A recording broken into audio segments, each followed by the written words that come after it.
for allowing me to speak on the Criminal Procedure Identification Bill 2020.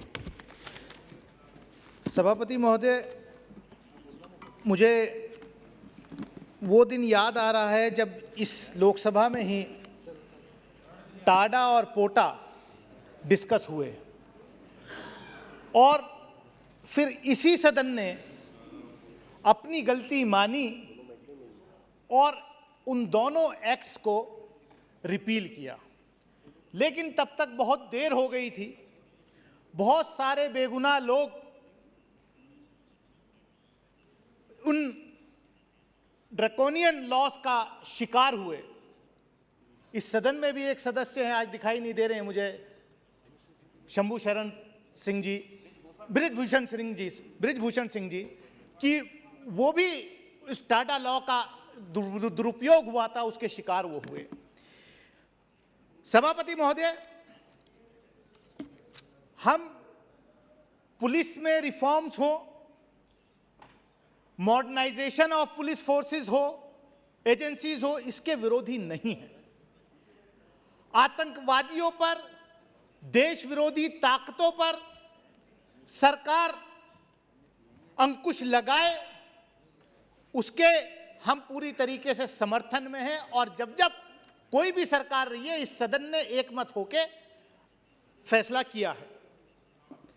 लेकिन ये जो bill लाया जा रहा है आइडेंटिफिकेशन का, हम तो क्योंकि छात्र आंदोलन से निकल करके आए हैं और हमें याद नहीं, हम इस पार्लियामेंट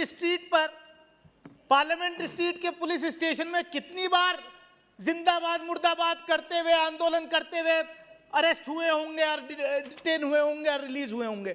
और बहुत सारे लोग यहाँ ऐसे उच्च पदों पर बैठे जो 19 महीने मीसा में भी रहे, ऐसा नहीं है। लेकिन ये जो कानून लाया जा रहा है, ये जो बिल लाया जा रहा है सर, इसके दूरगामी परिणाम बहुत घातक होंगे। मैं आपके माध्यम से सभापति महोदय यही कहना चाहता हूं, आप क्या इसको पुलिस स्टेट बनाना चाहते हो? आप क्या पुलिस स्टेट बनाना चाहते हो भारत को?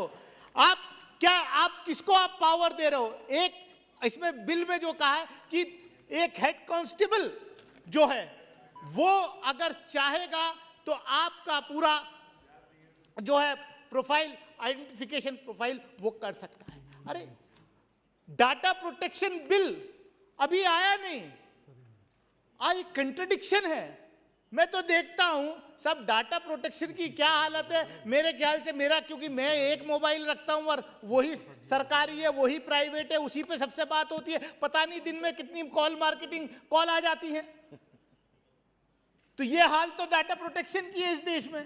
और आप जो है डाटा कलेक्ट कर रहे हो, उसका कौन जिम्मेदार होगा? और जहां तक सुप्रिया जी ने कहा कि महाराष्ट्र में राजनीतिक द्वेष से कार्रवाई नहीं होती, अच्छी बात है, आई कॉम्प्लीमेंट। लेकिन सुप्रिया जी, सारे राज्य ऐसे नहीं हैं। मैं जानता हूं कि किस तरीके से पुलिस का दुरुपयोग राजनीतिक स्कोर सेटल करने के लिए होता है, और ये सब जानते हैं। मुझे मालूम है कि आपने भी एक अच्छी अपने ऊपर से दिल से ये बात कही है, लेकिन जो सच्चाई है वो हम सब लोग जानते हैं कि दुरुपयोग क्या होता है। और इसमें जो एक क्लॉज है सभापति महोदय, अगर किसी ने मान लीजिए आप जो है जाते हैं किसी प्रोटेस्ट में और दरोगा जी आपसे खफा हो गए और आप मना करते हो कि आपका जो है वो आइडेंटिफिकेशन आप अपना नहीं कराना चाहते, आपका रेटिना का, आपका डीएनए का, बाल का, हर चीज लेने जाए, लेकिन आपने मना कर दिया, तो एक और मुकदमा दर्ज हो जाएगा सेक्शन 186 में, सरकारी कार्य में बाधा। तो ये तो वो वाला हो गया, गए थे नमाज पढ़ने, रोजे भी गले लग गए।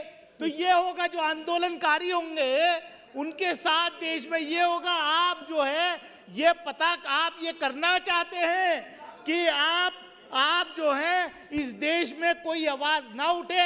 आंदोलनकारी लोग जो ह्यूमन राइट्स की बात करते हैं, वो जो है वो अपने घर बैठ जाए, वो कोई आवाज ना उठाए। मैं आपके माध्यम से सिर्फ इतना ही कहना चाहता हूं सभापति महोदय कि हम लोग बहुत यहाँ बड़ी बड़ी बात करते हैं। वे गृह मंत्रालय कई बिल लेके आया। जब पिछले 2019 में यूएपीए यहाँ डिस्कस हो रहा था, तो मैंने उस वक्त भी कहा था कि इसका मिसयूज होगा, और आज ये साबित हो रहा है कि कितने निर्दोष लोग यूएपीए के तहत जेलों में बंद हैं।